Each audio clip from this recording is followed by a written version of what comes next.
What is the importance of posture given the challenges of technology and sedentary lifestyles? And what are some practical solutions that we can offer both our patients and ourselves? You are listening to Reach MD, and I'm Dr. Jennifer Caudle, host of Everyday Family Medicine. Joining me today is Dr. Rubina Tahir, chiropractor, author, and she is the host of The RX on My New Philly. Dr. Tahir, welcome to Reach MD. Thank you so much for having me, Dr. Caudle. It's great to be here. Well, I'm super excited that you're here because you're really going to talk to us about something I think is not, as you mentioned, and I said in my intro, not only helpful for our patients, but us as well. Can you talk to us a little bit about how our posture changes when we're using cell phones and perhaps sitting all day? Let's start with that. Sure. Well, I think it's important to remember that technology, especially cell phones, makes our lives easier, but it also places a greater challenge on the body. So when you think about the vertebral column, what's happening when we're using technology is we're using the same posture, and we're using static postures, and we forget that our spines are a dynamic column. We want them to be moving. We want our vertebrae to move and circulate the blood and really replenish the joints. And so we're sitting in one spot all day long, and that doesn't create a good force for the joints. We're challenging the joints in a way that they don't necessarily like to be used. So if we think about the four curves of the spine, they're really meant to be used in a certain way. And so when we're using technology, we exhibit a lot of forward flexion. And so we're increasing the thoracic kyphosis, and we're actually rolling our shoulders inward. And that places pressure in areas that we don't necessarily want to increase pressure in. That's really interesting, and I think it's helpful to kind of understand almost like the pathophysiology of what we're discussing. And you kind of answered my next question. How does this sort of static posture that you're talking about, how does this cause pain and strain on our neck and spine? You mentioned a little bit about that, but can you maybe go into further detail about other ways that it causes problems with us? Right, so we're basically increasing wear and tear on the body in specific areas. And so if we think about forward head posture, what we're doing is really creating a force kind of localized to maybe C6 or C7 instead of allowing the entire cervical curvature to do the work for us. And so what this does, research shows, is that it's increasing arthritic changes. And so even in teenagers and people in our 20s, we're starting to have aches and pains that we wouldn't necessarily have that early on. Interesting. Can you talk a little bit about neutral posture, and maybe can you explain actually what this is and then how we can really work to achieve this? Right. So the body works together like a chain, and then we think about gravity. So gravity affects the body in a line, and so it hits specific points in the neck and the mid-back to our knees, the hip joint, into the ankle. And so you want to work in this zone. And the best analogy I can give is if we go to the gym and we're building muscles, and if we isolate the bicep muscle, for example, we would know to do a bicep curl in a certain way in order to build muscle. So let's say, for example, we did a bicep curl in full abduction or arms out to the side. We know that's not going to build muscle. So what I'm trying to say is we're working in zones that the body's not necessarily happy to work in. And so we have to follow the line of gravity. And so again, the cervical curvature is a nice C curvature, and it works right into the thoracic curvature, into the lumbar, into the sacral. And so it creates this nice alignment. And so what we're doing is challenging that neutral posture. Maybe we're sitting all day if we're on a cell phone, and we're moving out of this line of gravity. And so what it does is it changes force distribution in the spine. That's very interesting. I actually have another question just about in your practice as a chiropractor. I'm curious, how often do these sort of issues of posture come up with your patients? Is it something very common that you're always talking about with patients? Is it something that's sort of sporadic here and there? I think it's a conversation that healthcare practitioners need to have, and I don't necessarily think that patients make the connection right away. I think that, injury is often associated with a traumatic point, a sports injury or a car accident, but I don't think that people are necessarily associating, sitting at a desk or a sedentary lifestyle with joint pain. And so I think that having this conversation really opens it up for the patient, and it allows us to teach patients how their body is working and about biomechanics, which is so important when we're talking about safety, especially when it comes to things like repetitive strain injuries or repetitive motions.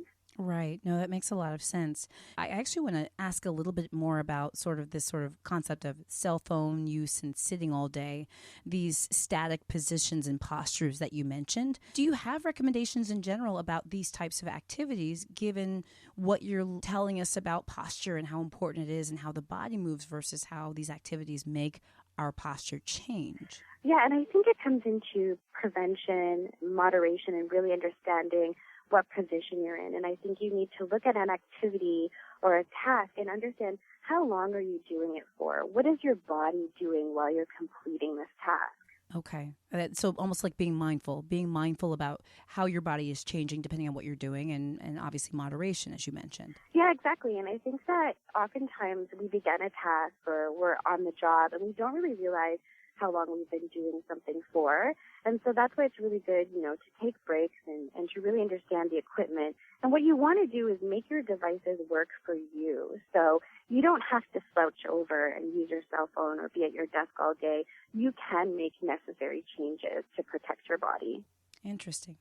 Well, if you're just tuning in, you're listening to Everyday Family Medicine on ReachMD.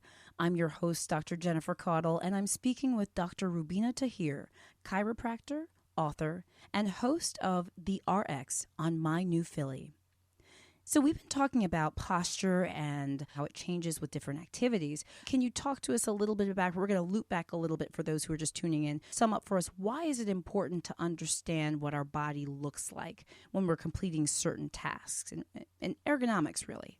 Yeah, ergonomics is really important because each individual patient is different. You have to look at different factors. What does the patient look like? What is their age? What is their health history? What are the demands, activities of daily living?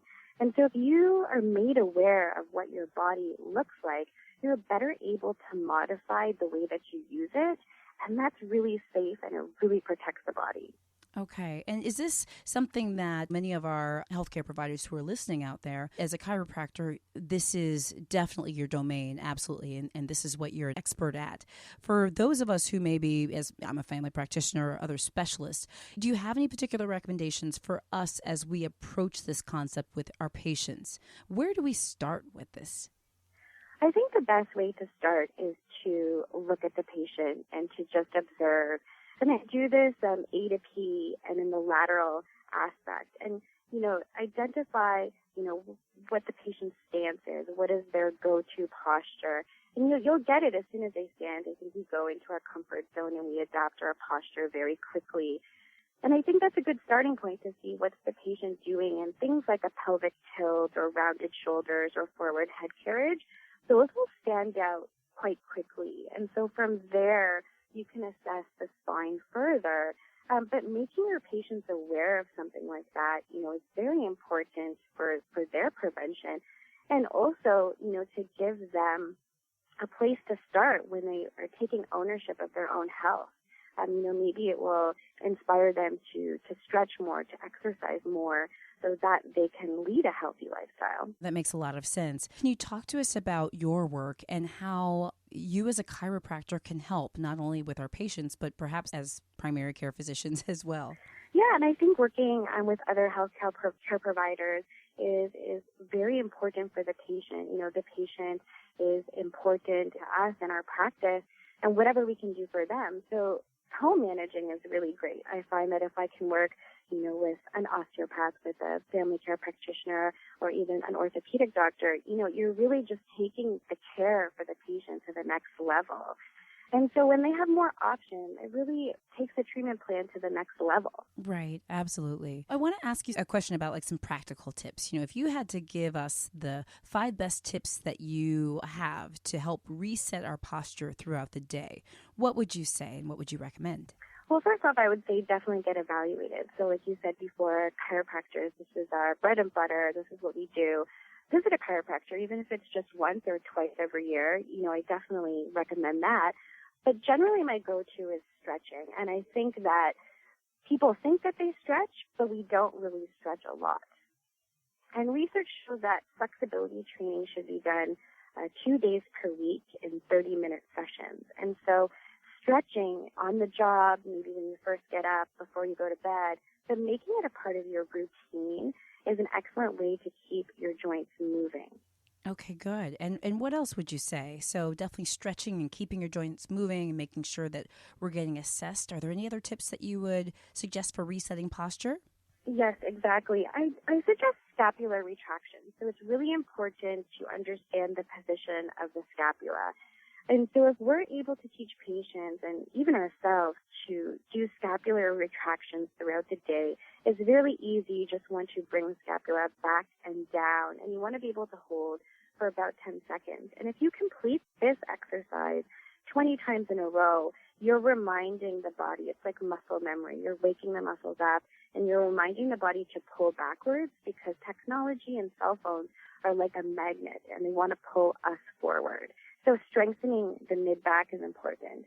I also suggest chin retraction, so placing 2 fingers on the chin and pushing backwards. So again, this is really impacting that forward head carriage, the cervical curvature that wants to go forward.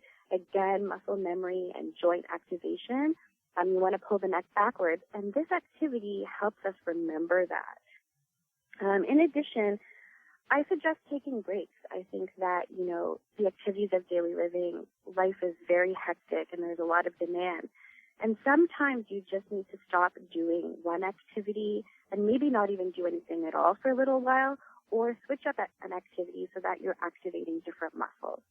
That's interesting. I think those are really great tips, and those are things that I can definitely see myself being able to do at my desk. I can do them kind of in between patients. You can kind of do them without too much, I guess, environmental change. You can kind of do them right where you are. So that makes a lot of sense. This is my last question for you. You've been fantastic. What do you feel is one of the most common misconceptions about posture, if you had to give us an idea about that?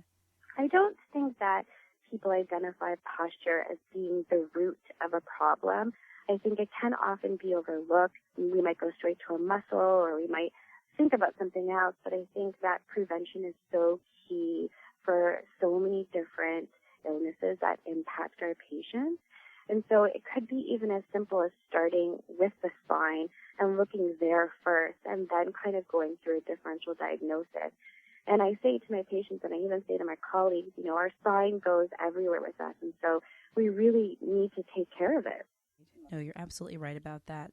Well, this has been really interesting and very helpful to talk about, especially tangible ways that we can be cognizant of our posture and make sure that we're making good changes for our body. Is there anything else that you wanted to add today? I just wanted to say this one interesting tip I learned from a research study that I read, that simply improving our posture by sitting upright, we can improve our mood. And so if I can motivate anyone to change their mood throughout the day, always remember your posture, and always remember that changing your posture has a positive outcome for the body. Oh, I think that's really great advice. And that's actually very encouraging as well, very inspirational. Many thanks to you, Dr. Rubina Tahir, for joining us today. Thank you, Dr. Caudle. It was a great experience. Thank you. I'm your host, Dr. Jennifer Caudle, and you've been listening to ReachMD.